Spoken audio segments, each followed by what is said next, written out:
Close the curtains, lock the door, pour something dark. Tonight, the lilies are listening.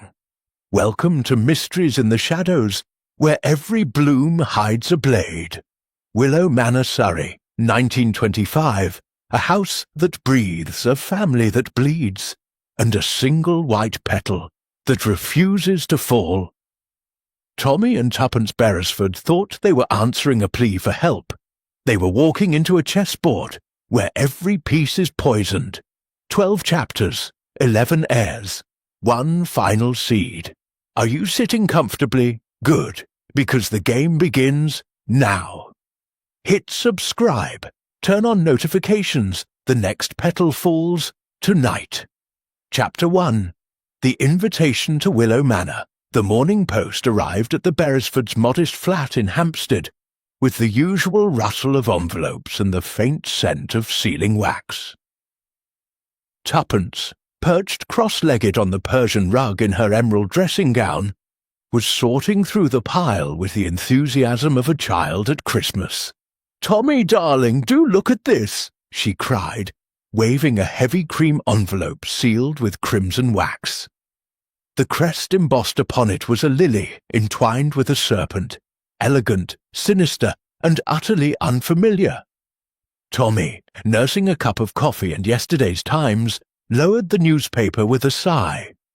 Another charity ball, I suppose, or Mrs. O'Rourke demanding we investigate her missing Pekingese again.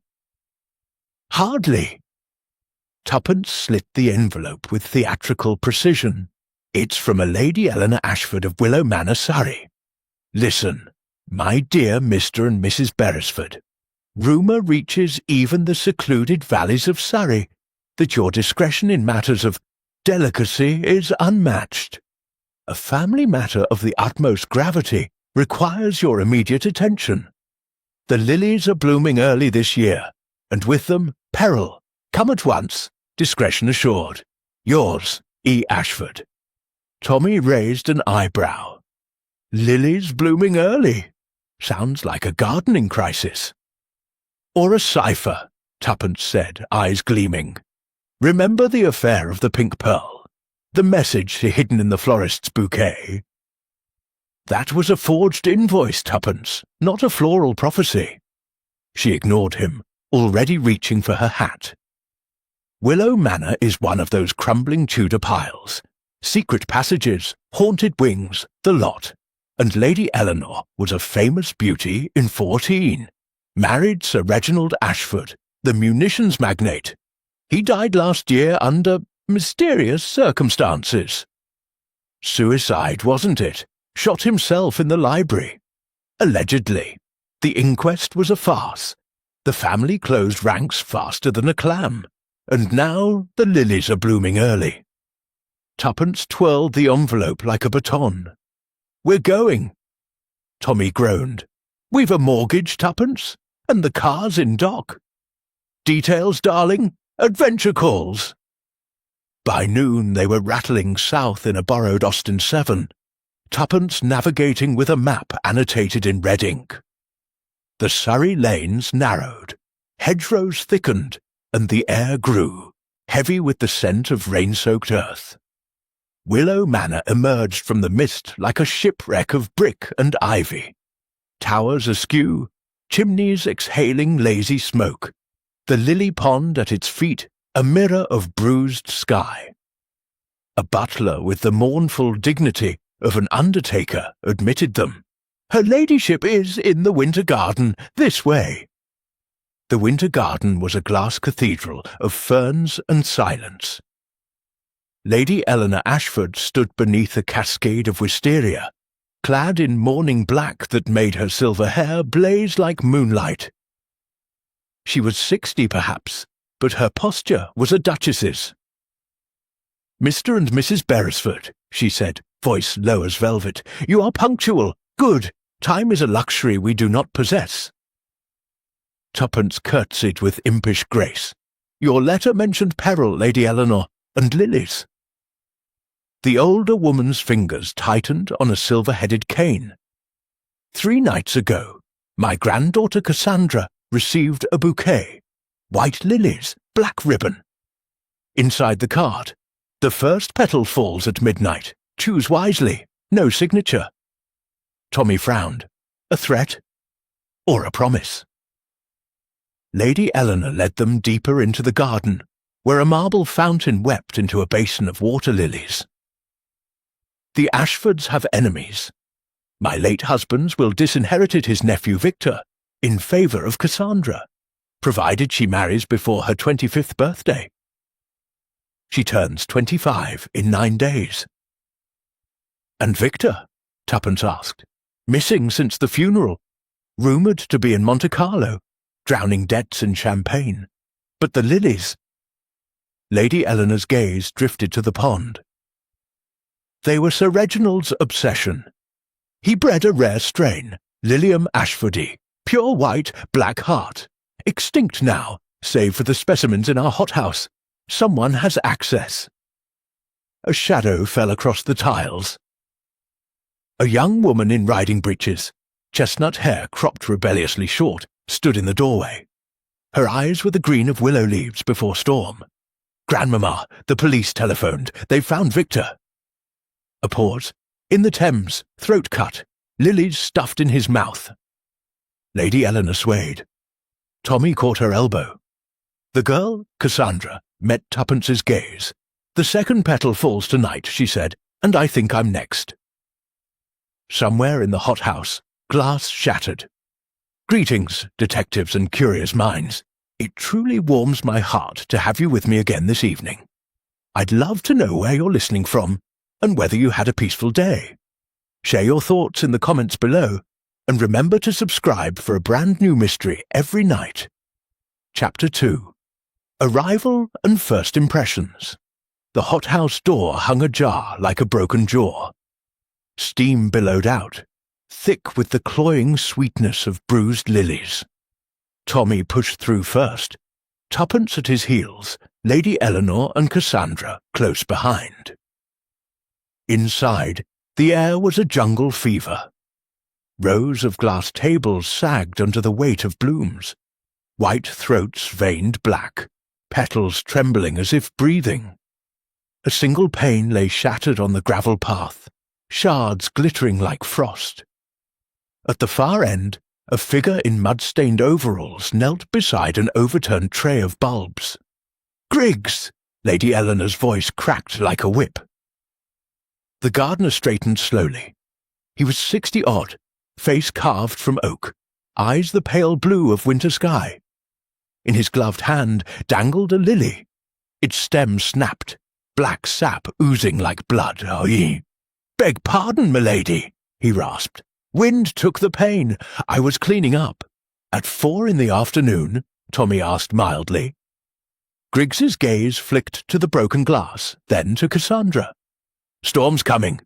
Best secure the glass before it takes the roof." Cassandra stepped forward. "You grew these, Griggs. Lilium ashfordi. Grandfather's pride. You told me they were all destroyed after his death." The gardener's knuckles whitened around the stem. "Orders, miss. Burned the stock. Every bulb." He gestured to the tables. "These volunteers. Seeds must have blown in from the compost." Tuppence crouched beside the shattered pane. A boot print, small, narrow-heeled, pressed into the soft earth outside. "Someone stood here watching," she murmured. "Size 5, perhaps. A woman's." Lady Eleanor's cane tapped the gravel. "Enough. Griggs, lock the hothouse. No one enters without my key." She turned to the Beresfords. "You'll stay the night. Rooms are prepared. Cassandra, show them." The house swallowed them in mahogany and silence. Portraits glared down, Ashfords in velvet and steel, eyes following like accusations. Cassandra led them up a staircase that creaked like old bones. "Your room," she said, opening a door to a chamber of faded rose silk. "Grandfather's study was below. He died there." She hesitated. "The police said suicide, but the gun was in his left hand. He was right-handed." Tommy's brow furrowed, and the lilies in Victor's mouth. "Grandfather's calling card. He sent them to rivals before ruining them. The lily for purity, the black heart for truth. Cassandra's laugh was brittle. Someone's using his signature. Tuppence opened the wardrobe. Inside hung a man's dressing gown, monogrammed R.A., and a single white glove. Victor's? No, Uncle Victor wore gloves like a dandy, but these are too small. Cassandra's fingers brushed the silk. Grandfather's, he was particular. A gong sounded below. Dinner. Cassandra left them to change. Tommy examined the glove. Kid leather, worn at the thumb, right hand. Someone's playing dress-up, Tuppence said, slipping into a midnight blue frock. Question is, ghost or air? Dinner was a tense tableau in the long dining room. Candlelight flickered over silver and suspicion. Besides Lady Eleanor and Cassandra, there were 3 others: Dr. Felix Harrow, the family physician, lean 40, with the nervous smile of a man who'd seen too many deathbeds. Miss Beatrice Lyle, Lady Eleanor's companion, mousy, 35, eyes darting like a trapped sparrow. Captain Julian Marsh, Cassandra's fiancé, bronzed, hearty, late of the guards, with a laugh that didn't reach his eyes. Conversation limped along. Dr. Harrow spoke of influenza. Miss Lyle murmured about embroidery. Captain Marsh poured claret with theatrical flourish. To absent friends, he toasted, glass raised to Victor's empty chair. Cassandra's hand trembled. A petal, white, black-veined, lay beside her plate. Lady Eleanor rose. Cassandra, you will lock your door tonight. Mr. Beresford, the house is yours to prowl. Find the sender of these gifts. After port, the party dispersed. Tommy and Tuppence lingered in the library, a cavern of leather spines and dust. Tommy ran a finger along the shelves. Sir Reginald's journals, he said, pulling down a morocco-bound volume. Locked. Tuppence produced a hairpin. Child's play. The lock clicked. Inside, pages of meticulous script, and pressed between them a single lily petal, dried blood-brown. Footsteps in the corridor. They froze. The door creaked. Miss Lyle stood silhouetted, candle in hand. I couldn't sleep. The lilies. They smell of graves. She fled before they could question her. Midnight. The house settled into groans and whispers. Tommy stationed himself in the hall. Tuppence took the servants' stairs to the hothouse. She found the door unlocked. Inside, moonlight striped the tables. A figure moved between the blooms.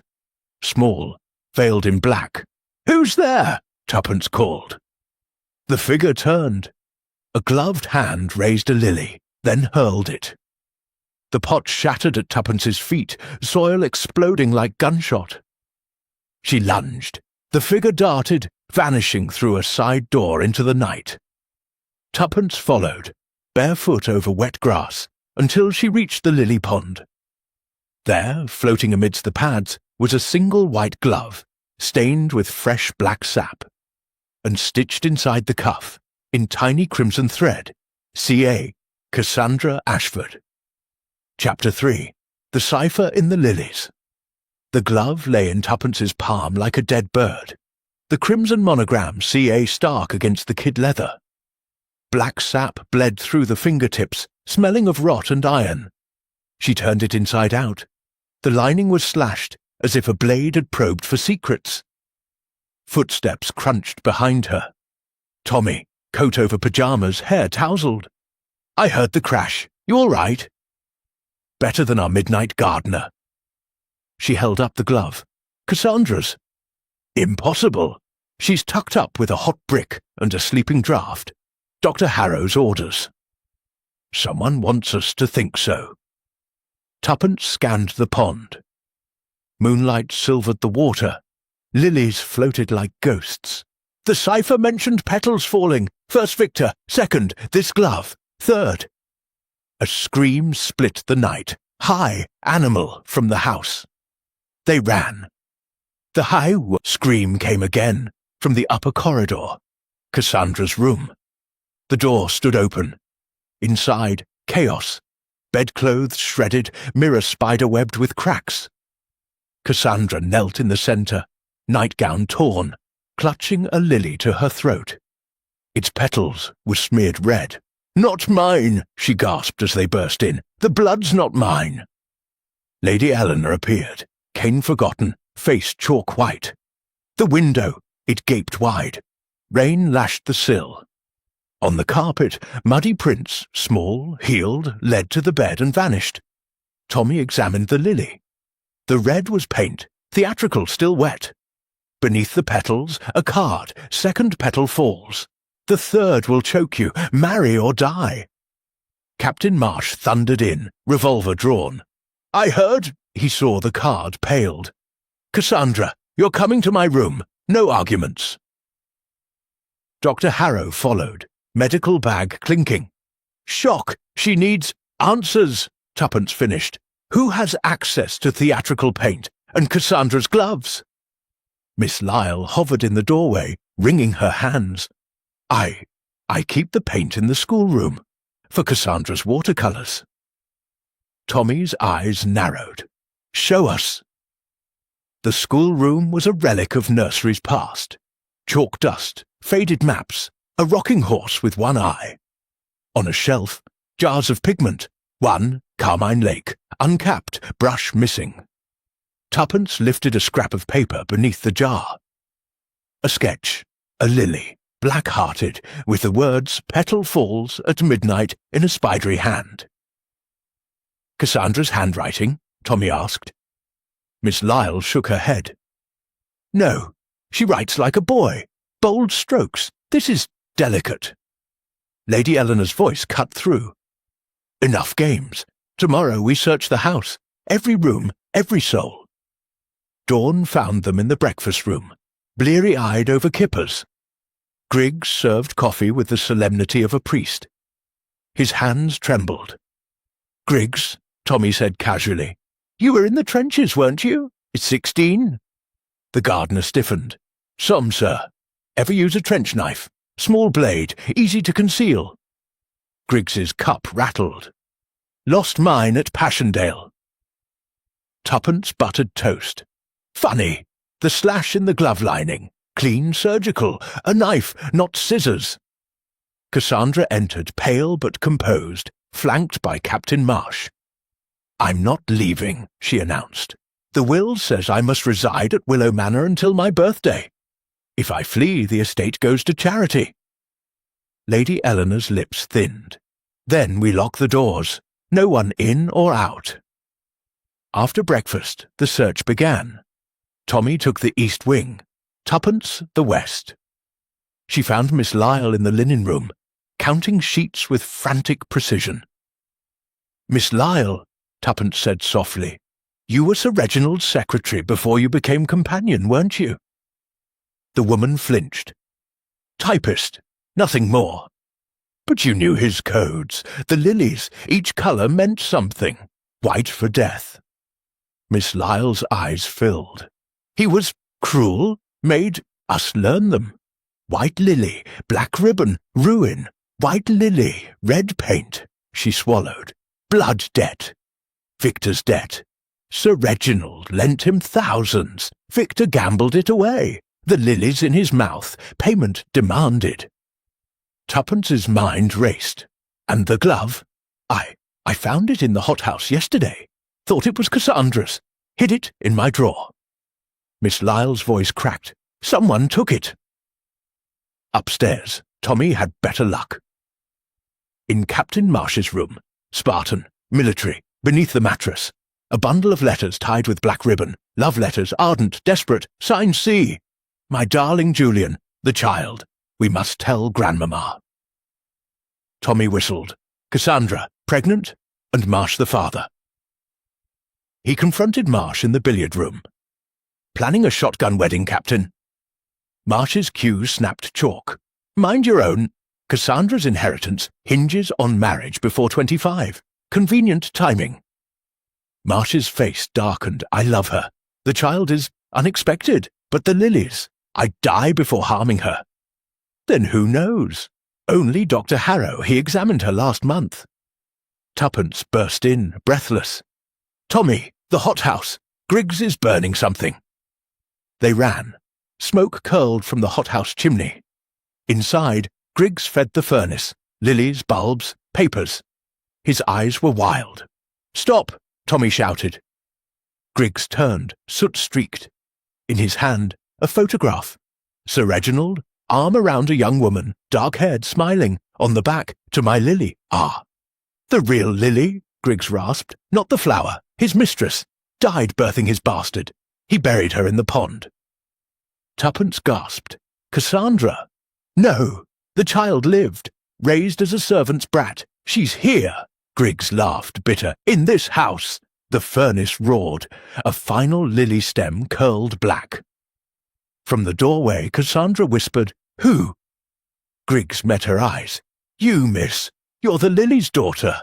And the will? It's yours by blood, if you marry before 25. Otherwise, it all burns. A shadow detached from the ferns. Dr. Harrow, syringe gleaming. Too late, he said. The third petal falls now. He lunged for Cassandra. Chapter 4. Shadows in the garden. Tommy moved first, shoulder-checking Dr. Harrow just as the syringe flashed. The needle grazed Cassandra's sleeve and clattered across the gravel. Harrow stumbled, caught himself against a table, and overturned a tray of bulbs. White dust exploded like flour. Tuppence snatched the syringe. Laudanum, or something nastier? Harrow's smile was thin. Digitalis. Heart stops in minutes. Peaceful. He straightened his cuffs. She's suffered enough. Cassandra backed against the furnace, eyes wide. You knew about the will, about me. I delivered you, Harrow said softly. Your mother died in my arms. Sir Reginald paid me to keep quiet, then paid Victor to gamble away the estate, so the money would never reach you. His gaze flicked to Griggs, but the old man kept records, in the Lilies. Griggs spat into the furnace, coded the will in the blooms, each black vein a letter. I helped him plant it, thought it'd protect the girl. Tommy's mind raced. The messages, petalfuls, you sent them? Harrow laughed. No, I'm the cure, not the disease. He gestured to the chaos. Someone else wants her frightened. Married, dead. Captain Marsh burst in, revolver levelled. Step away from her, Harrow. The doctor raised empty hands. I was saving her from the next dose. Tuppence examined the syringe. Empty. He wasn't going to kill her here. She turned to Griggs. You burned the coded lilies. Why? To end it, the gardener growled. The girl's better off without the poison. Cassandra's voice shook. Show me. Griggs hesitated, then led them to the pond. Dawn mist clung to the water. He knelt, rolled up his sleeve, and plunged his arm deep. When he withdrew it, he held a rusted metal box crusted with silt. Inside, a single lily bulb, wrapped in oilskin.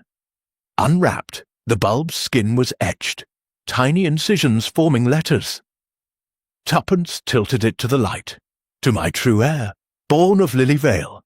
Marry not for gold, but love. The estate is yours, blood or no. R.A. Cassandra's fingers traced the words. He knew. Lady Eleanor appeared, shawl clutched tight. Reginald's bastard, my husband's shame. Her voice cracked. I burned the first will, forced the second, marriage clause, to keep the money in my line. Tommy's eyes narrowed. You sent the lilies. No. She met his gaze, steady. But I know who did. A scream from the house. Miss Lyle! They ran. The companion stood in the winter garden, pointing at the fountain. Floating on the surface, a lily, black ribbon tied in a noose. Beneath it, a card. Third petal falls at dusk. The bride must choose.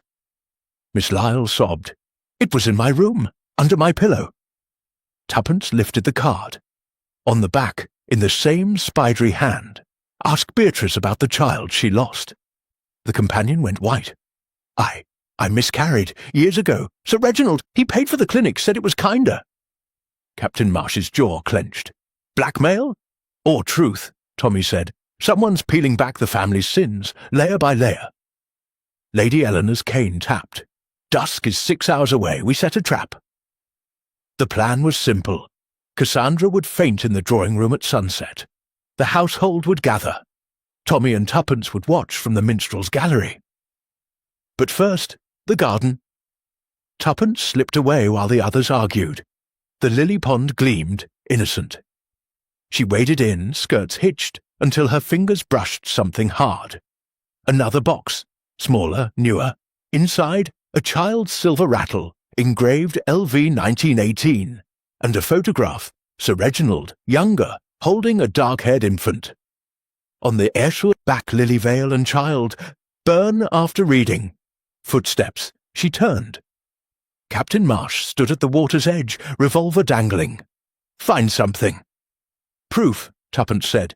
You're not Julian Marsh, are you? He smiled, almost sad.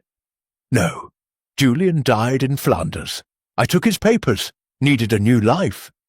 He gestured to the rattle. Lily Vale was my mother. Sir Reginald ruined her. I've waited 20 years to ruin him back. And Cassandra? My half-sister. His voice softened. I don't want her dead, just too scared enough to leave. The estate reverts to charity. Ashford blood gets nothing. Tuppence's heart pounded. The lilies in Victor's mouth? Victor recognized me. Had to silence him. Marsh raised the revolver. You understand, don't you? It's justice. From the reeds a shadow moved. Griggs' spade raised. He brought it down hard. Marsh crumpled. The gardener's eyes were wet. No more blood for lilies. Tuppence knelt beside Marsh.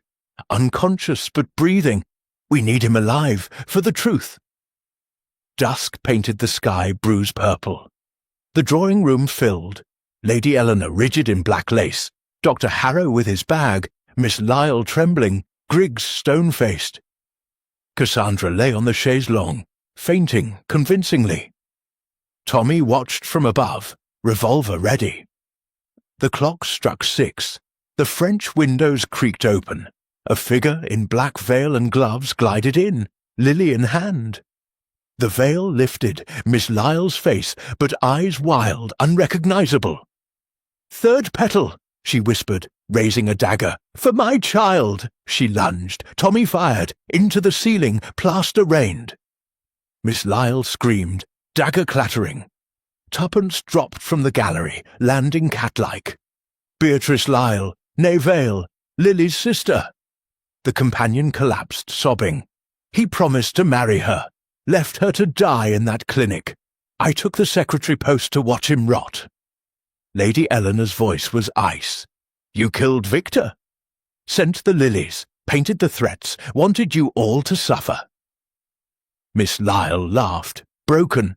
But the marriage clause, I forged the coded bulb. Thought if Cassandra married, the money would vanish, charity poetic. Cassandra sat up, pale. You're my aunt. Blood's a curse, Miss Lyle spat. Dr. Harrow knelt, checking her pulse. Delirium, laudanum overdose. She's been dosing herself to sleep. Tommy frowned. The glove in the pond? Planted, Tuppence said, to frame Cassandra, make her doubt herself. Captain Marsh, bandaged, guarded by Griggs, spoke from the doorway. She confessed to me last night. I was coming to warn you. Lady Eleanor sank into a chair. The will. Valid, Tommy said, producing the etched bulb. Cassandra inherits regardless of marriage. Silence. Then Cassandra laughed. Startled, free. Then I choose not to marry, not yet. The estate funds a home for unwed mothers in Lily Vale's name. Miss Lyle wept.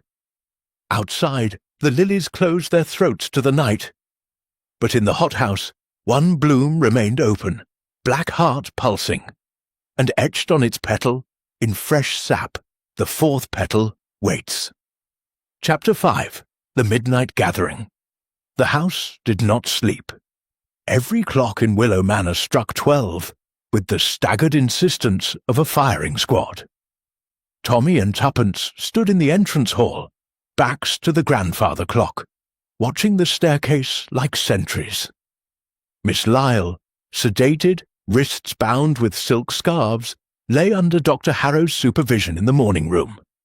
Captain Marsh, or whatever his true name was, sat handcuffed to a radiator in the butler's pantry, a bruise blooming across his temple. Griggs had vanished into the grounds with a shotgun and a thermos of tea. Lady Eleanor descended last, candle in one hand, a yellowed legal envelope in the other. "Reginald's true will," she announced. "Hidden in the clock case since 1918. I never dared open it." She slit the wax. Inside, a single sheet, ink faded but legible. "To my daughter, known to the world as Cassandra Ashford." Cassandra took it with trembling fingers. The room held its breath. "All lands, moneys, and the breeding stock of Lilium Ashfordy passed to you upon your 21st birthday, married or not. Let no man dictate your heart. R.A." A second sheet fluttered out, Sir Reginald's confession. The affair, the clinic, the bribe to Lady Eleanor to raise the child as legitimate. The marriage clause had been her forgery, not his. Cassandra's laugh cracked the silence. "Then it's over. The threats, the Lilies, Miss Lyle's madness." "Wasn't madness," Tuppence cut in. "It was theatre, and the play isn't finished." She pointed to the envelope. A fresh lily petal clung to the inner flap.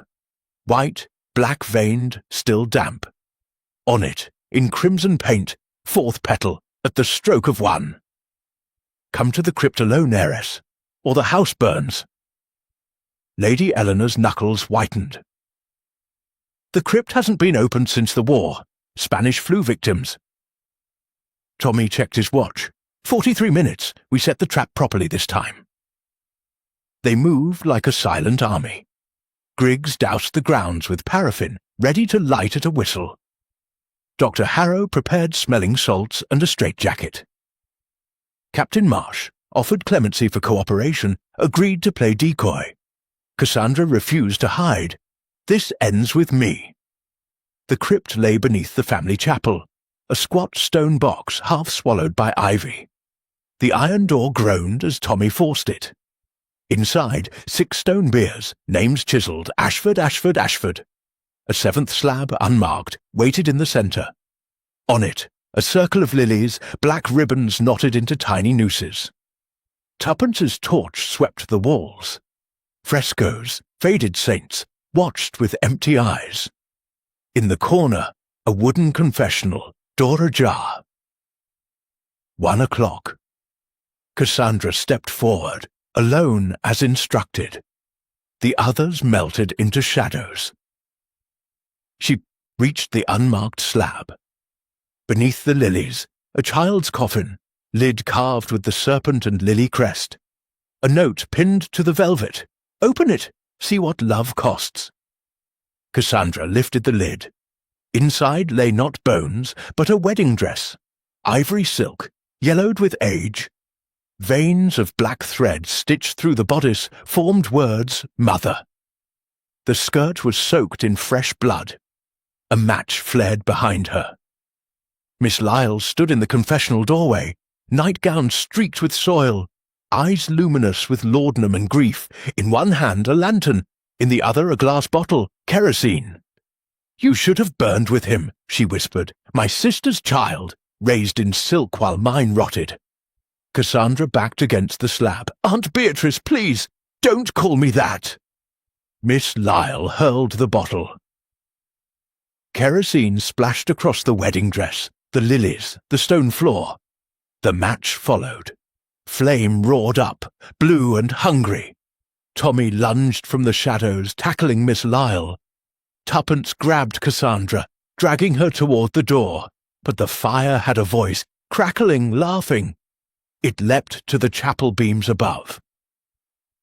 Griggs's whistle shrilled outside. paraffin ignited in a ring of fire around the chapel. Controlled, contained. The crypt door slammed shut from the outside. They were trapped. Smoke coiled.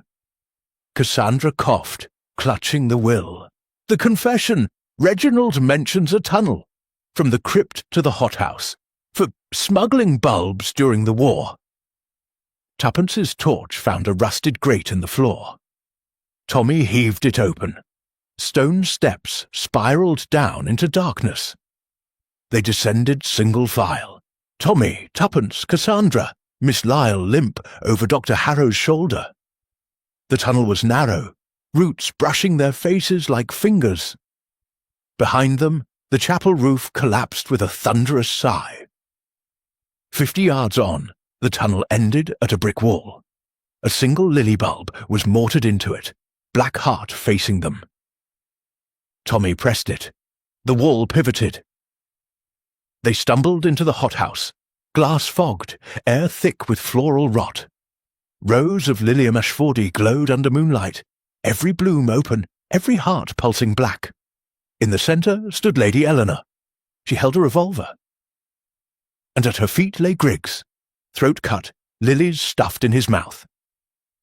Chapter 6. Secrets of the Locked Room. Lady Eleanor's hand did not shake. The revolver, Sir Reginald's old Webley, its walnut grip worn smooth, pointed at Tommy's chest.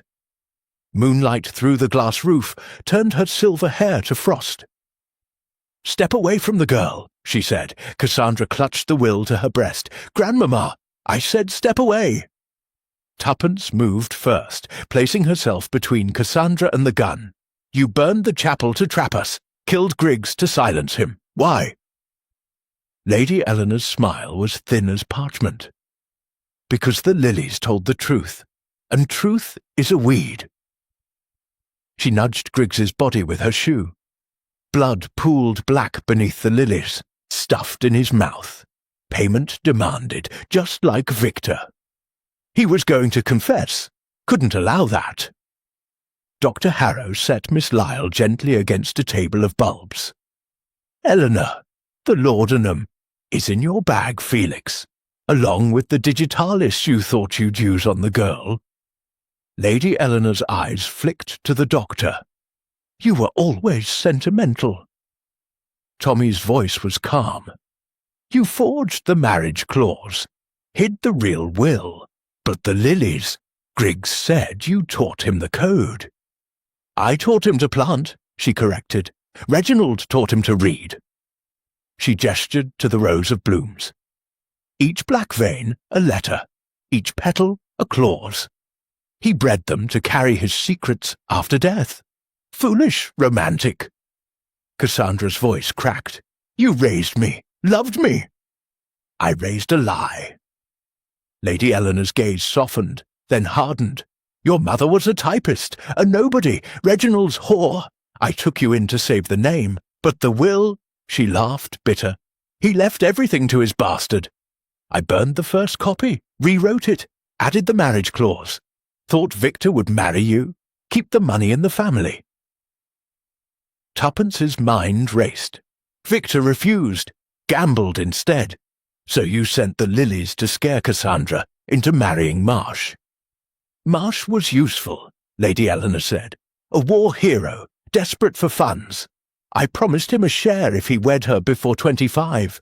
But then Victor recognized him, knew he was Lily Vale's son. Had to die." Tommy edged closer. "You cut his throat, stuffed the lilies, sent the threats, the glove in the pond. Details," she snapped. "Beatrice was a convenient madwoman. I dosed, rang to laudanum, planted the notes. She thought she was avenging her sister. Poor fool." Dr. Harrow's hand crept toward his bag. Lady Eleanor's gun swung to him. "Don't!" The hothouse door creaked. Captain Marsh, hands still cuffed, stumbled in, pushed by an unseen force. Behind him, a constable, helmet askew, revolver trembling. "Police!" the young man stammered. "Received an anonymous tip. Fire at the chapel." Lady Eleanor's laugh was ice. "Too late, boy," she fired. The constable dropped, shoulder blooming red. Marsh dove behind a table. Chaos erupted, pots shattering, soil exploding. Tommy tackled Lady Eleanor. The Webley skittered across the gravel. Tuppence snatched it. "Enough!" But Lady Eleanor was already moving, fast, impossibly fast for 60. She reached a control panel on the wall, Sir Reginald's irrigation system. A lever slammed down, hissing steam, the glass roof fogged. Then, click, every sprinkler head burst, not water, kerosene. "Reginald's failsafe," she panted, backing toward the exit. "Burn the evidence, burn the lilies, burn the truth." Flame licked from the furnace grate. Griggs's earlier fire, banked but alive. It met the kerosene. The hothouse became an inferno. Tommy grabbed Cassandra. "The tunnel!" They ran. Dr. Harrow dragged Miss Lyle. Marsh hauled the wounded constable. Tuppence brought up the rear, Webley ready. The tunnel mouth yawned. They piled in as the glass roof shattered behind them, shards raining like guillotines. Heat roared at their heels. Halfway through, Tuppence stopped. "The will! It's burning!" Cassandra clutched the oilskin-wrapped bulb, the etched one from the pond. "This is the will, the real one." They emerged in the crypt's ruins. Dawn bled over the smouldering chapel. Fire engines wailed in the distance. Lady Eleanor was gone. But on the unmarked bier, amidst the ashes of the wedding dress, lay a single lily, unburned, black heart pulsing. Pinned beneath it, a note in Lady Eleanor's elegant hand. "5th petal at noon. The game is not over. Find me in the locked room." Tommy's jaw set. "The locked room?" Cassandra paled. "Grandfather's study, sealed since his death. The police said suicide. Gun in left hand, door locked from inside, key in his pocket." Tuppence met Tommy's eyes. "Impossible crime." Dr. Harrow bandaged the constable. "She's mad. Grief, guilt." "No," Cassandra whispered. "She's winning." Miss Lyle stirred, eyes clearing. "The key! I have it." She fumbled in her pocket, produced a tiny brass key, serpent and lily bow. "She gave it to me, said, 'When the time comes.'" Tommy took it. "Noon's in 4 hours. We open the room. End this." But as they turned to leave, Tuppence noticed something in the ashes. A child's silver rattle, half melted. Engraved LV 1918, and beneath it a scrap of paper, singed but legible. "The 6th petal is the child you never had." Tuppence's blood ran cold. "Tommy, the threats aren't about Cassandra anymore." From the manor a clock began to strike. Slow, deliberate, not noon, 11. Chapter 7. The Vanishing Heirloom. The brass key burned in Tommy's palm like a live coal. 11 strokes still echoed across the scorched lawn as they sprinted for the manor. The front door stood ajar. Inside, the hall was a tableau of chaos. Overturned chairs, a shattered vase of lilies, and on the marble floor, a single white glove.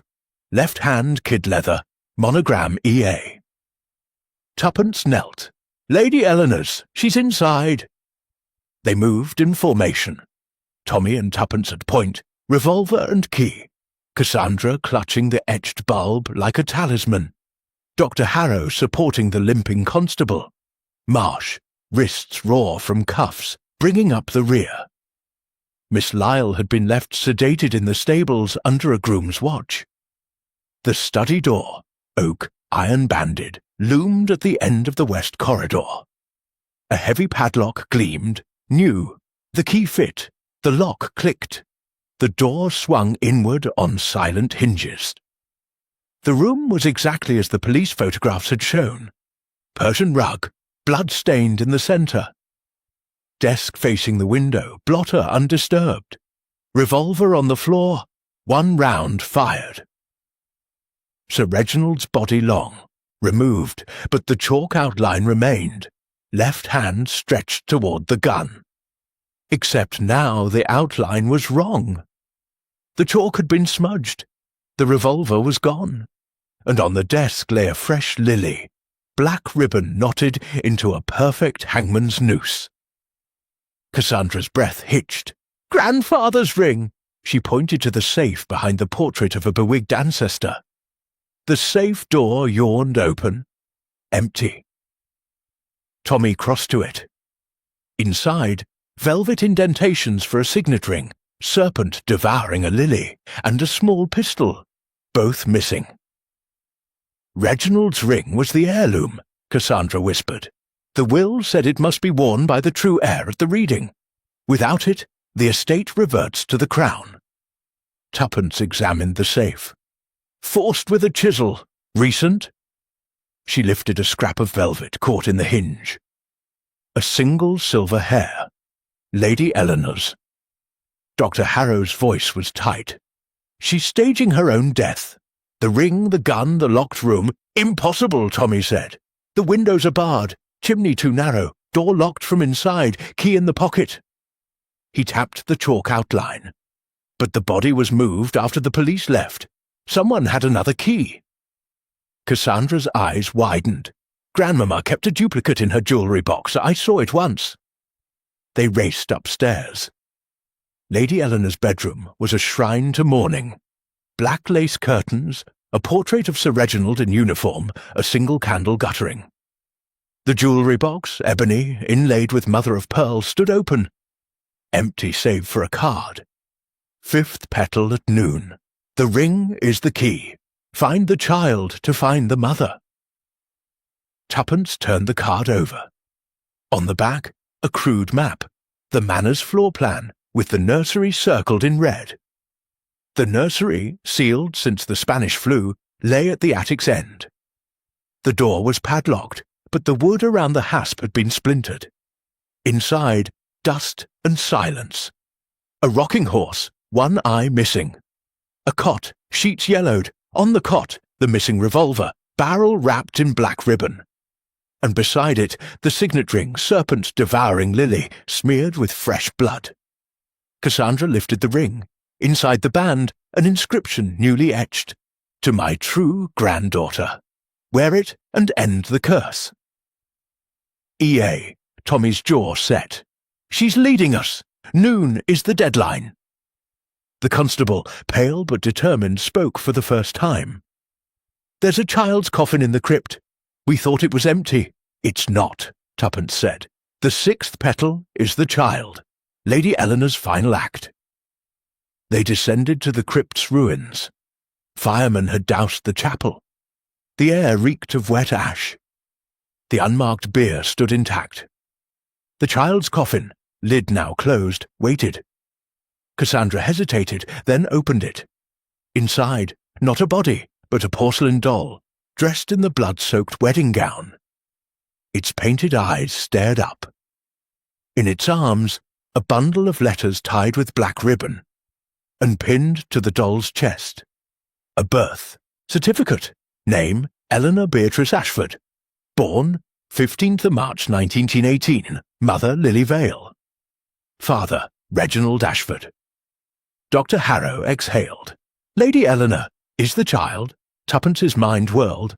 She was raised as Reginald's wife, a lie to hide the scandal, the marriage clause, her own invention to force Cassandra to repeat the cycle. Cassandra's voice was steel.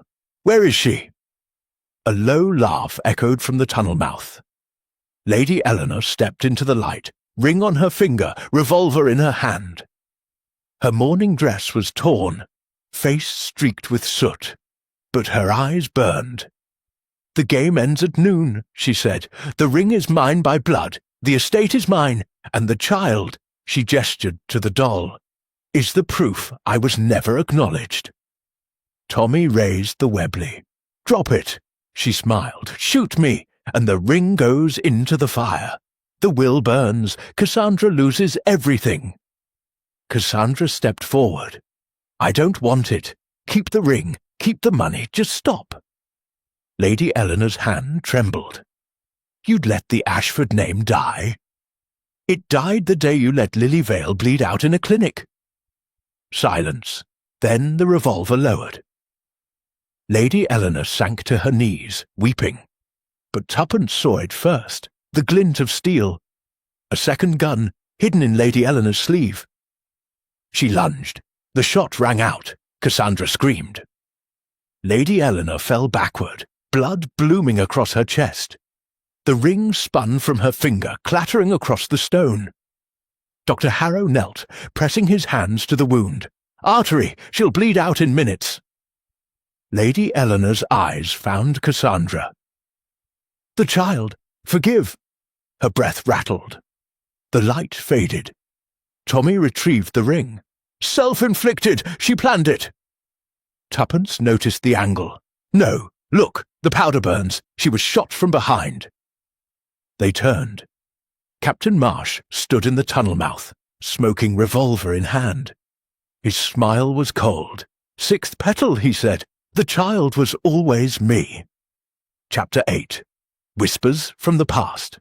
Captain Julian Marsh, no, Lily Vale's son, stood framed by the tunnel's black mouth, the revolver steady in his right hand. Smoke curled from the barrel like incense. Behind him, the hothouse fire had settled into a dull red glow. The air stank of kerosene and scorched petals. Tommy raised the Webley.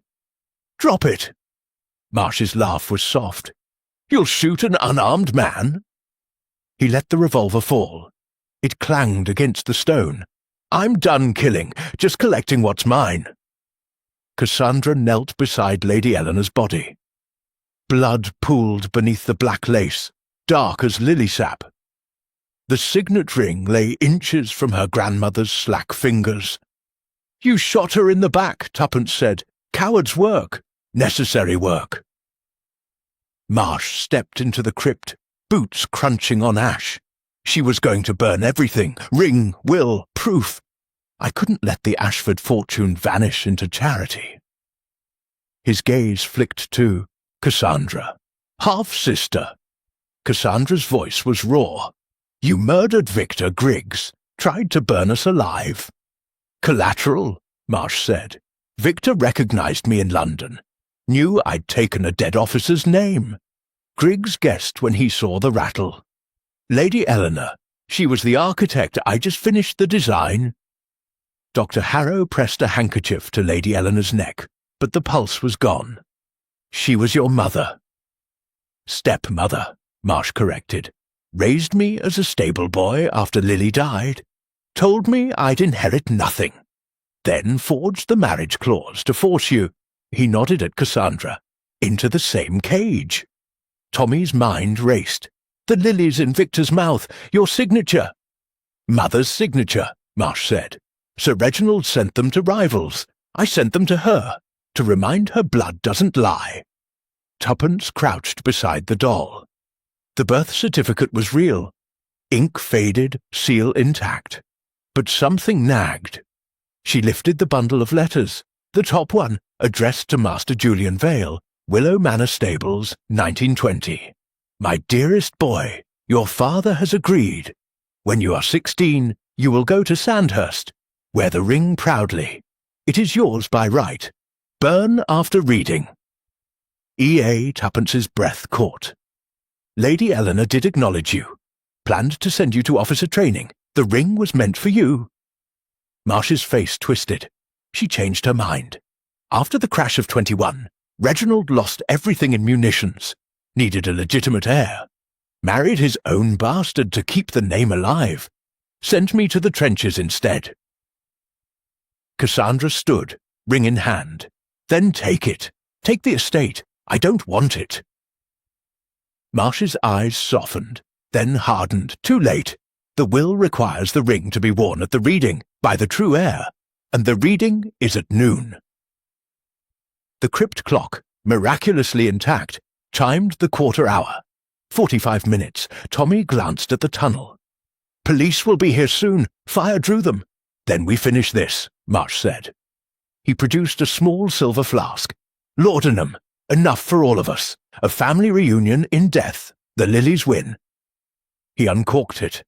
Tuppence moved like lightning, kicked the flask from his hand. It shattered against the beer, brown liquid hissing on stone. Marsh lunged. Tommy met him with a right hook. They grappled, crashing into the doll's coffin. Porcelain shattered. Cassandra screamed as Marsh's hand closed on the ring. Tommy pinned him, but Marsh twisted, knee to groin. Tommy doubled. The ring skittered across the floor, toward the tunnel. Dr. Harrow dove for it. Marsh fired, the second revolver, hidden in his boot. The bullet took Harrow in the thigh. He went down hard. Tuppence snatched the ring. "Enough!" Marsh froze, breathing ragged. "Give it to me." "No." Tuppence slipped it onto Cassandra's finger. "She's the heir, by blood and choice." Cassandra's hand trembled. The serpent devoured. The lily, perfect fit. Marsh laughed. "Broken. Then burn it all. The will, the ring, the name." He reached into his coat, pulled a box of matches. Tommy tackled him again. They rolled toward the tunnel mouth. Tuppence followed, Webley raised. In the struggle, Marsh's coat tore. Something fell. A photograph. Tuppence snatched it. Sir Reginald, arm around a dark-haired woman. On the back, Lily and Julian, 1916. But the boy in the woman's arms was infant, not Marsh. Tuppence's voice cut through the fight. "Tommy, stop!" She held up the photograph. "This isn't you. You're not Julian Vale." Marsh went still. "What?" "The boy in the stables," Tuppence said. "The real Julian Vale, Lily's son, died of flu in 1918. Lady Eleanor buried him in the crypt. You took his place." Marsh's face crumpled. "No." Dr. Harrow, clutching his leg, nodded. "I signed the death certificate. Eleanor paid me to falsify records. Said the boy reminded her of Reginald. Needed a spare." Cassandra's voice was soft. "You're not Ashford, not Vale, just a ghost." Marsh sank to his knees. "Then who am I?" Footsteps echoed in the tunnel. Police. Finally. Torches bobbed. Tuppence knelt beside him. "Someone who survived. That's enough." As constables swarmed, Tommy retrieved the etched bulb. The true will. Intact. Noon struck. In the Manor's great hall, beneath the portrait of Sir Reginald, Cassandra stood in riding breeches and defiance. She wore the ring. The will was read. "To my daughter Cassandra, free of clause or condition." The estate was hers. The lilies, survivors pulled from the hothouse ruins, were replanted in a public garden named for Lily Vale. Marsh, real name unknown, was taken away in cuffs. Dr. Harrow survived, leg splintered but spirit broken. Miss Lyle was committed to an asylum, whispering of petals. But as the Beresfords prepared to leave, Tuppence found one final lily on the Austin's windshield. No note, just a single black petal. She crushed it between her fingers. "Tommy," she said, "the game is over, isn't it?" He started the engine. "For now, Tuppence, for now." Chapter 9. The False Alibi. The Austin 7 coughed its way down the gravel drive, Tuppence's gloved hand still fragrant with crushed lily. Behind them, Willow Manor stood scorched but upright, windows blinking in the afternoon sun like a battered prizefighter. Cassandra waved from the steps, ring flashing, chin high. The police van carrying Marsh had already vanished around the bend. Tommy shifted gears. Case closed, heiress safe, murderer caught, fortune secured, home for tea and medals. Tuppence stared at the black petal on her lap. Too tidy. The petal was fresh, cut this morning. Marsh was in cuffs by dawn. Tommy's knuckles whitened on the wheel. One of the constables. Or someone who never left the house. They turned back. The Manor's great hall was empty save for dust, motes and the faint scent of smoke. Cassandra met them in the library, eyebrows raised. "Forgot my hat," Tuppence lied. "Mind if we poke about?" Cassandra hesitated, then handed over a ring of keys. "Take your time. I'm burning Grandmamma's papers in the grate." They began in the study, the locked room. The chalk outline had been scrubbed, but the blood stain lingered like a bruise. Tommy examined the windows, bars intact, no scratches. The chimney, soot undisturbed. The door, one lock, one key, now in Cassandra's possession. Tuppence opened the safe again. Empty, save for a faint rectangle of dust where the ring had lain. She ran a finger along the shelf. No chisel marks inside. The safe was opened from within the room. Tommy frowned, meaning the thief was here when Sir Reginald died. Or is Sir Reginald? They stared at the chalk outline. Tuppence knelt, pressed the floorboards. One creaked. Beneath, a shallow cavity. Inside, a leather pouch. She tipped it out, the missing pistol, smaller lady's model, and a second signet ring. Identical to Cassandra's, but the serpent's eyes were rubies, not emeralds. Tommy whistled. A duplicate. Footsteps. Cassandra appeared, arms full of ledgers. Find your hat. Tuppence held up the pistol. Recognize this? Cassandra paled. Grandfather's dress gun. For duelling. I thought it was lost. Hidden, Tommy corrected. Along with a spare ring, someone planned a switch. Cassandra's gaze flicked to the grate. Papers smouldered, but one corner protruded, unburned. She snatched it. A single line in Sir Reginald's hand. If I die by my own hand, trust no one. The lilies lie. R. Tuppence's pulse quickened. He knew he was a target. They moved to the hothouse ruins. Firemen had cleared the debris. Only the iron frame remained, twisted like a rib cage. In the centre, a single lily bulb lay on the gravel. Black heart, intact, freshly planted. Tommy dug it up, wrapped around the roots, a reel of recording wire, the kind used in early dictaphones. Back in the library, they rigged the Manor's ancient gramophone. The wire crackled, then Sir Reginald's voice, thin, urgent. To whoever finds this, I am not dead. The suicide is staged. Eleanor discovered the true will. Plans to burn it. I go into hiding until Cassandra's birthday. The duplicate ring marks my allies. Trust the lilies that bloom at night. They alone speak truth. The recording ended with a gunshot. Muffled, theatrical. Cassandra sank into a chair. He's alive? Was, Tuppence said. 3 possibilities. He's still hiding, he's dead by other hands, or he's the killer. Tommy rewound the wire. The gunshot. 2 clean blanks. They searched the grounds. Griggs's cottage, abandoned since his death, yielded a trapdoor beneath the rug. A ladder descended into a root cellar.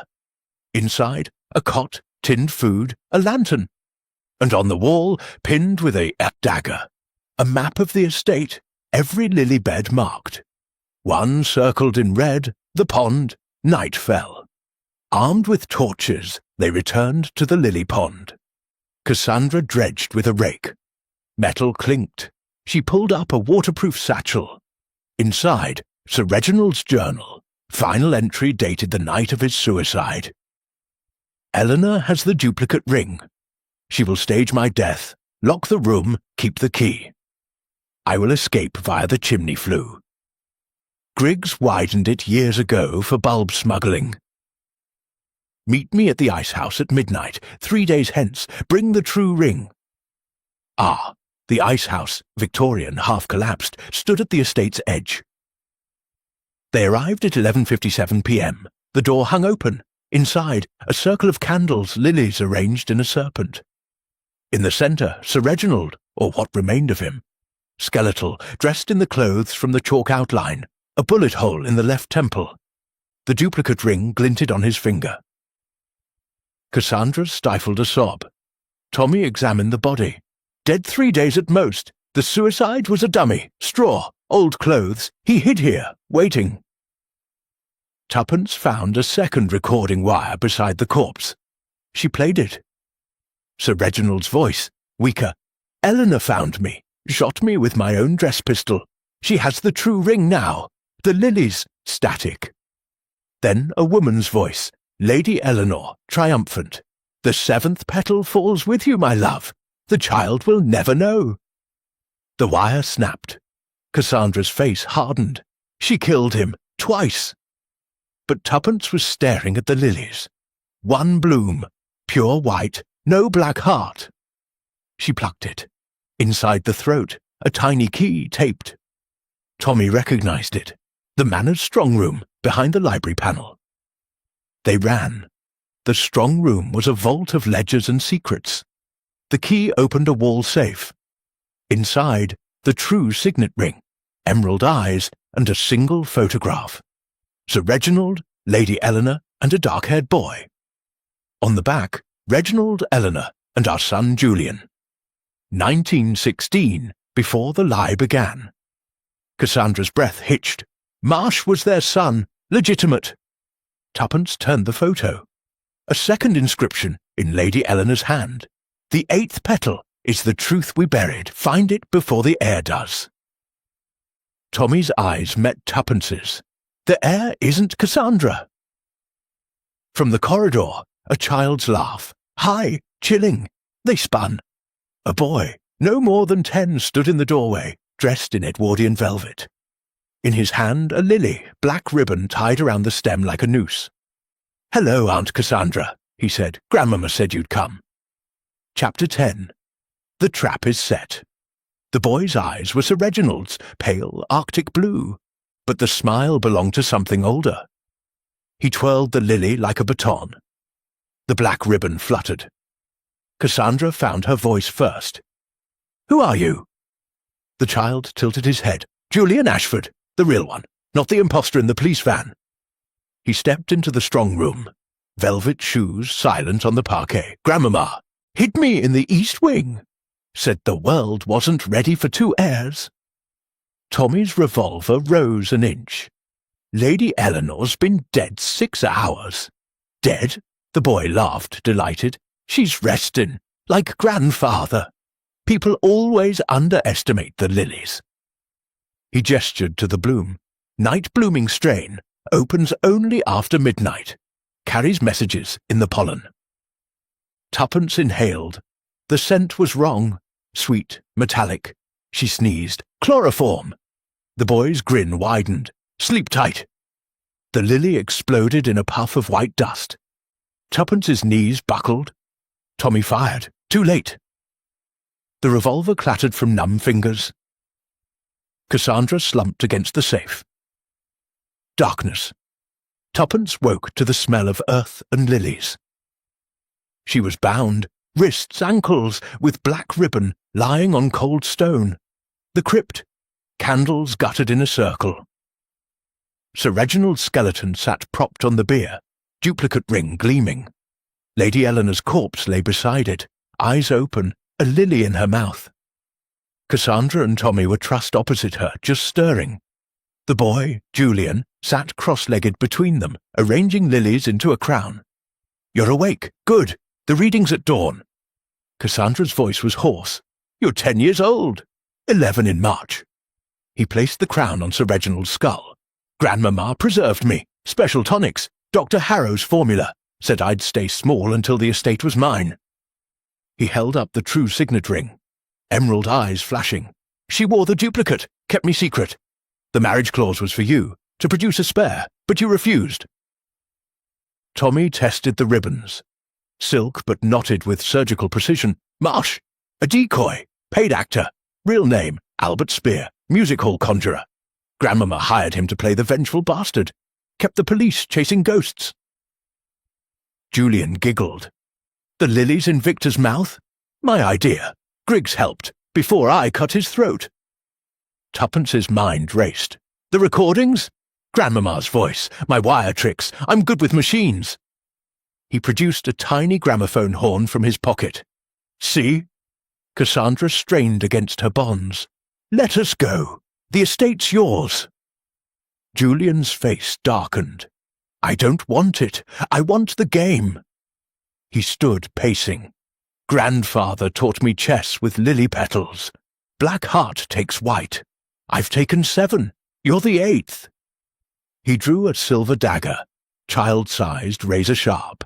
At dawn, I cut the final petal. Your blood waters the new strain, Lilium Juliani, immortal. Tommy's voice was calm. The police think I'm a traumatized orphan. They'll adopt me. I'll be rich, untouchable. Julian knelt before Cassandra, dagger poised. Any last moves? Tuppence's fingers found a loose shard of crypt stone. She sawed at the ribbon. One? Why the east wing? Julian paused. Grandmamma's laboratory. Grew the night-blooming lilies. Kept me preserved. His voice cracked. First hint of the child beneath the monster. She said it was love. The ribbon parted. Tuppence lunged, tackling the boy. The dagger skittered. Tommy rolled, freeing himself with the shard. Cassandra kicked the gramophone. It shattered, wire spilling like guts. Julian screamed, a child's scream now, scrabbling for the dagger.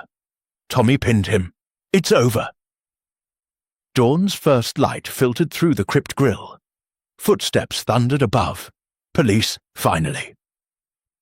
But Julian's hand closed on something in the rubble. The true ring. He slipped it onto his tiny finger. The reading, he gasped. I'm the heir. Tuppence snatched the etched bulb, the real will, from Cassandra's pocket. No, the will names Cassandra. Blood and choice. You're a footnote. Julian's face crumpled. Grandmamma promised. Lady Eleanor's corpse seemed to watch, Lily still in her mouth. The police burst in. Julian went limp, suddenly small, suddenly 11. I want my mummy, he whispered. As they led him away, Tuppence noticed the lilies on the bier. One had opened, pure white, no black heart. Inside, a single seed glowing faintly. Tommy met her eyes. The 9th petal. Tuppence crushed the seed. Some games end at 8. But in the east wing, behind a false panel, a single night-blooming lily unfurled. Its pollen shimmered. And on the floor beneath it, a child's drawing, a crown, a dagger, and the words game resumes at midnight. Chapter 11. The Grand Revelation. The east wing was sealed with red police tape, but the door stood ajar. A constable dozed on a folding chair, helmet tilted over his eyes. Tuppence stepped over him without a sound. Tommy followed, Webley drawn. Cassandra brought up the rear. The etched bulb clutched like a grenade. Midnight. The manor slept under a thin moon. Only the east wing breathed. They had come for the drawing. Julian, now sedated in a children's ward at Guildford Hospital, had babbled about the next board before the laudanum took him. The police dismissed it as delirium. The Beresfords knew better. The corridor smelled of formaldehyde and lilies. Wallpaper peeled in long strips, revealing plaster veined with black mould. Every door was locked save one, the nursery laboratory. Inside, a child's paradise twisted into nightmare. A rocking horse with real horsehair, eyes replaced by glass lilies. A doll's house, perfect replica of Willow Manor, its windows painted shut. A blackboard scrawled with chess notation, PK4, PK4, BXP. In the centre, a glass tank, waist-high, filled with nutrient broth. Suspended inside floated a single lily bulb, huge, translucent, veins pulsing like arteries. A brass plaque read, Lilium Juliani, Iteration 9.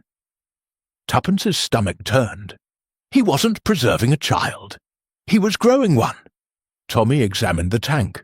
Temperature-controlled, electric pump. Someone's been maintaining it. Cassandra touched the glass. Julian said Grandmama kept him small. This is how. A soft click behind them. The door swung shut. Bolts slid home, automatic timed. On the blackboard, fresh chalk appeared line by line, as if written by an invisible hand. Welcome to the end game. White, Cassandra Ashford. Black, the house check in 5-4. The doll's house burst open, Inside, a miniature crypt complete with tiny skeletons. A red thread led from it to the tank. Tuppence followed the thread. It vanished into a crack in the floorboards. She pried them up. Beneath, a phonograph cylinder spinning. A child's voice, Julian's, crackled. "The 9th petal is the seed you crushed. It wasn't the only one." The tank hissed. The broth drained. The bulb split open like a cocoon. Out stepped Julian, not the boy in the hospital. This one was taller, older, 15 perhaps, face identical, but eyes ancient. He wore the velvet suit, now tailored to fit. The true signet ring gleamed on his finger. "Iteration 9, he said, voice layered, child and man. Grandmama perfected the serum, accelerated growth. 1 night equals 1 year.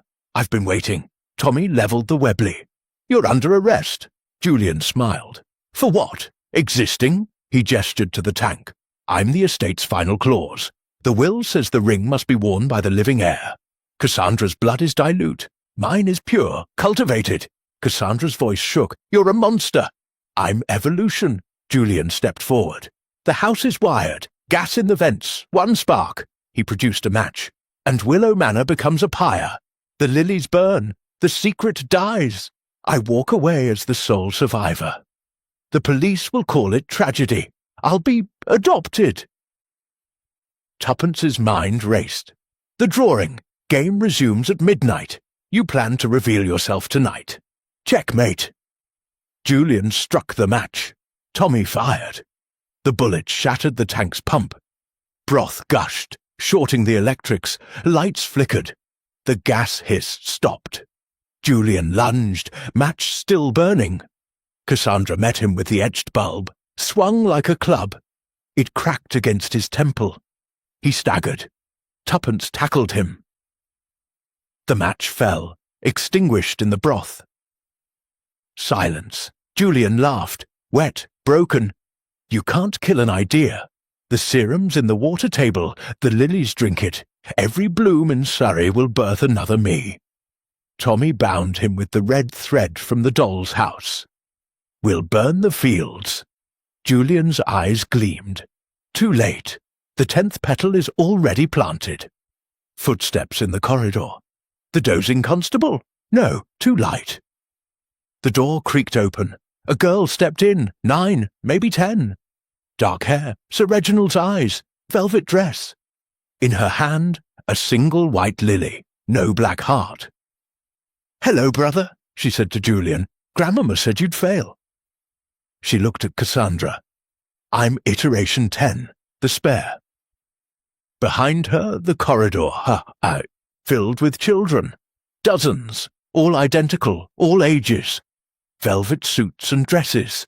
Lilies in every hand. The house exhaled. Tuppence's voice was steady. "Tommy, the gas," he nodded. "Run!" They bolted. The children parted like a tide, smiling. In the great hall, Cassandra barred the doors. "The boiler room, Reginald's failsafe. Flood the cellars with steam. Kills the roots." They raced downstairs. The boiler roared, ancient but functional. Tommy threw the lever. Pipes groaned. Steam screamed through the foundations. Upstairs, glass shattered. Children's screams, high, inhuman, echoed as the lilies withered. The manor shook. Plaster rained. The east wing collapsed in a roar of dust and flame. Dawn found them on the lawn. The house stood, gutted but intact. Police swarmed. No children emerged. Only 1 lily survived. On the doorstep, pure white. Inside its throat, a seed glowing faintly. Cassandra crushed it under her heel. "It's over," she said. Tuppence met Tommy's eyes. "Is it?" Chapter 12. Twist of the Lilies, Resolution. The seed did not die. It simply waited. 6 months later, Willow Manor reopened as the Lilyvale home for unwed mothers, Cassandra's promise fulfilled. The east wing was demolished, the crypt filled with concrete. The hothouse ruins were paved into a car park. The lilies, every last bulb, were burned under ministry supervision. The press called it "The Ashford Curse Ended." Tommy and Tuppence returned for the ribbon-cutting. Cassandra, radiant in tweed and defiance, cut the tape with garden shears. A brass plaque gleamed, in memory of Lily Vale, and all daughters denied their names. No lilies grew in the new gardens, only roses. That night, the Beresfords dined with Cassandra in the rebuilt winter garden. "Peace at last," she toasted, raising elderflower cordial. "No petals, no secrets," Tommy clinked glasses. "To boring futures." Tuppence smiled, but her eyes strayed to the fountain. A single white petal floated on the water, perfect, unblemished. She plucked it out. No black heart, just a faint scent of chloroform. "Odd," she murmured. Cassandra laughed. Wind must have blown it from the village. They retired to the guest wing. At 2:17 a.m., Tuppence woke to the sound of water. She slipped from bed, barefoot, and followed the drip, drip, drip to the old nursery, now a storeroom for cots and blankets. The door was ajar. Inside, moonlight striped the floor. A child stood at the window, small, dark-haired, velvet dress. She turned, Cassandra's face, but the eyes were Sir Reginald's. "Hello, Aunt Tuppence," the girl said, voice layered, child, woman, house. Iteration 11. The seed you crushed was a decoy. The real one was in the fountain. Water carries memory. Tuppence's hand found the light switch. "Nothing. You're not real. I'm the estate." The girl stepped closer. The will said the ring must be worn by the living heir. Cassandra, lives, but the house lives longer. Footsteps behind her, Tommy, revolver drawn. "Tuppence," the girl smiled. "Checkmate." She dissolved into petals, white, endless, swirling into a cyclone. The room filled with lilies, blooming from the floorboards, the walls, the ceiling. Black hearts pulsed in unison. Tommy fired into the storm. Bullets passed through petals. Tuppence grabbed a cot, smashed the window. Cold night air rushed in. "The roses! Salt them!" They ran. In the garden, Cassandra met them, torch in hand. "I heard! Salt!" Tuppence shouted. "Lilies hate it!" Cassandra understood. She led them to the kitchen, industrial sacks of rock salt for the paths. They tore them open, pouring white rivers across the lawn, the flower beds, the fountain. The lilies screamed, a sound like tearing silk. Petals blackened, withered, fell as ash. Silence. Dawn found the garden barren. Not a green shoot remained. The fountain ran clear. Cassandra sank to her knees. "It's truly over." Tuppence noticed the signet ring on Cassandra's finger. Emerald eyes now dull. Serpent frozen mid-devour. She slipped it off. Inside the band, a final etching had appeared overnight. The final petal was always you, wear me, and the house wakes. R.A. Cassandra stared. He knew. Tommy took the ring, walked to the fountain, and dropped it in. The water swallowed it without a ripple. "No more airs," he said. "No more games." They left at noon. In the rearview mirror, Willow Manor looked smaller, almost ordinary. But as the Austin turned onto the main road, Tuppence glanced at the roadside verge. A single white lily pushed through the soil. No black heart, just a bud, tight as a secret. She said nothing. Some curses end with fire. Some end with silence. And some just wait for spring. The end.